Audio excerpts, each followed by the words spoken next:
ئەمە یەکێکە لە وەزارەتانەی لەو چالاکیانەی وەزارەتی کار و کارباری کۆمەڵایەتی کە لە باوکاری ڕێکخراوی یونیسێف نێودەوڵەتی کە لە پرۆژەیەکی سێمانگیدا خۆی لە چەند چالاکیە کابینێتەوە یەکێک لەو چالاکیانە بەشداریکردنە لە هەڵمەتی 16 ڕۆژەی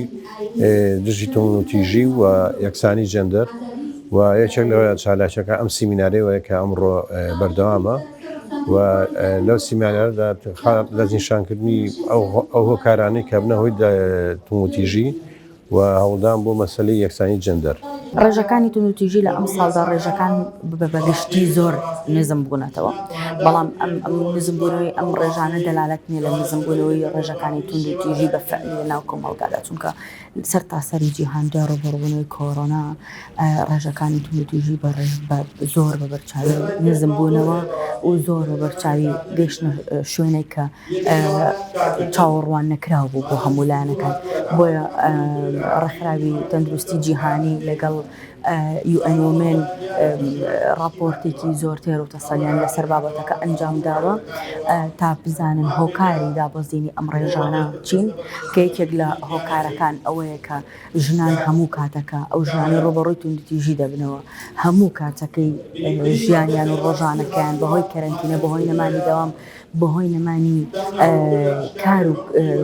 هۆکاری چوونە دەرەوەی پیاوەکان ئەو پیاوانەی کە توندوتیژی بەرامبەر ژنەکان دەکەن لە یەک ماڵا پێکەوەن، کەواتە ئەم ژنە هیچ دەرفەتێکی بۆ ناخڵقێ تا داهاتاکان بگەێنێتە لایانی مەبەست و هەندێک جار لە حاڵەتی زۆر پێویست بۆ بەرەنگاربوونەوەی توندوتیژی و هەندێک لەو ژنانەی کە ڕوبەڕووی هەڕەشەی مردن و کوشتن ئەبنەوە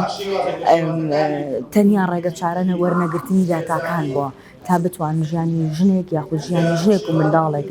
لە مردن و لە کوشتن ڕزگار بکەن. بەڵێ ئەمە وەکو لیژنەی داگۆزکردن لە مافی ئافرەتان سەرەتای دامەزراندی یانی جابوونەوەی لیژنەکە لە لیژنەی مافی مرۆڤ کۆمەڵێک سەردانمان ئەنجامدا بۆ هەموو وەزارەتی حکومی و لایەنی پەیوەندیدار و لەگەڵ هەندێک لە ڕێکخراوەکانمان بەسەرکردنەوە و هەندێکیشان میوانداریمان کردن لە ناو پەرلەمانی کوردستان تا بتوانین استراتیجێکی بێشمەودا دابنین بۆی کە چۆن پرسی ژنان ببێتە پرسێکی نەتەوەی لە هەرێمی کوردستاندا و کاری لەسەر بکرێت. ئەم کارەکانی ئەم پرۆژەیە هەندێک کەوتنە سەر بێ، بەڵام بەهۆی دۆخی کۆرۆنا و ڤایرۆسی کۆرۆناکە لە هەرێمی کوردستان بڵاوبەوە و جیهان بەگشتی پێوەی گیرۆ دەبوو ئەم کارانە وەستان تا ئەو کاتی کە بتوانین ئێمە دەست پێ بکەینەوە و درێژە بۆ کارە بدەین و بتوانین پرسی ئافرەتان ببێتە پرسێکی نەتەوەیی لە ناو هەرێمی کوردستاندا و هەموو لایەنەکان بەبێ بیرکردنەوە لە هەندێک جیاوازی لە ڕاو بۆ چوون و استراتیجی خۆیان گرنگی بەم پرسا بدەن و کاری لەسەر بکەین. لە ڕۆیەکی ترە ڕێکخراوەکانی هەرێمی کوردستان بەپێی دوایەمیندا تا 129 ڕێکخراوی تایبەتمەند بە کارکردن لەگەڵ وەزیرانی ژنانمان هەیە